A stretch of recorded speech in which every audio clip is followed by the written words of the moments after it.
आमा दोलाडी नहर लेखन मेदा अजोर होती ना कोणा मचेतन एगो मेदा अजोर होती ना कोणा मचेतन. Presenting by Olmesh Program Official.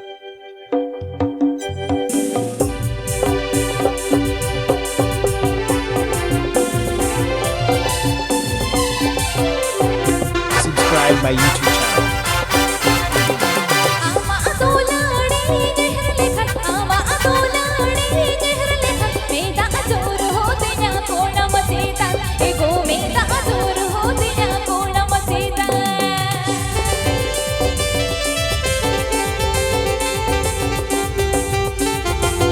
Olmesh program official.